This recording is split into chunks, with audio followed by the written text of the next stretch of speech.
Une pub de Noël pour Intermarché est en train de casser Internet dans le monde entier. Tous les ans, c'est le même scénario, les décorations envahissent les villes, Maria Carey reprend le contrôle de nos oreilles, et à la télé comme sur les réseaux, les marques dégainent leur traditionnelle pub de Noël. Ce conte de Noël raconte l'histoire d'un loup que tout le monde craint et qui se met à cuisiner des plats végétariens pour être accepté par les autres animaux de la forêt. Le tout est accompagné du tube Le Mal-Aimé de Claude François. Une histoire touchante réalisée sans IA et qui a mobilisé près de 100 personnes pendant une année. Et c'est ce dernier point qui fait en partie le succès de ce spot, au moment où les artistes craignent d'être remplacés par les intelligences artificielles. Ce qui fait le charme du spot d'Intermarché, c'est aussi qu'aucun produit n'est mis en valeur dans l'histoire. Et sur les réseaux, les commentaires positifs pleuvent, et pour cause, la vidéo a déjà été vue des millions de fois, et on s'attend à ce qu'elle atteigne le milliard de vues d'ici la fin de semaine.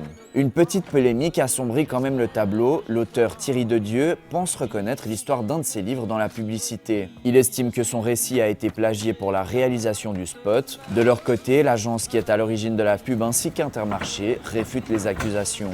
La chanson Le Mal-Aimé a quant à elle explosé ces derniers jours. Selon le Billboard France, les écoutes ont augmenté de 342% entre le 4 et le 8 décembre. En Suisse aussi, les chaînes de distribution réalisent chaque année des pubs de Noël et en fonction des enseignes, les messages passés visent à toucher différents publics.